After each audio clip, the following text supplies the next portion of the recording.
How to let Snapchat access your camera. Hey everybody, welcome back to our channel. In today's video, I will guide you on how you can let Snapchat access your camera, so make sure to watch the video till the end. In order to let Snapchat access your camera, now whenever you open the Snapchat application, Snapchat app could already have access by default. So if you're being able to switch to the front and the back camera, Snapchat app already have access to your camera over here. If it doesn't, it will ask you to allow the access.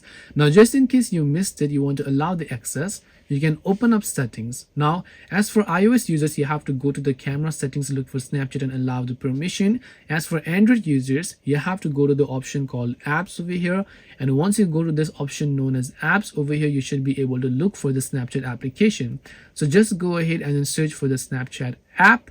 From here, just go to permissions, tap on camera, select the option called allow while using the app, which means now you have successfully allowed the Snapchat app to use your camera. This way you can let Snapchat access your camera. Hope this video was very helpful. If you have got any more questions, feel free to also leave them down below. Thank you for watching till the end of the tutorial and see you soon in the next video.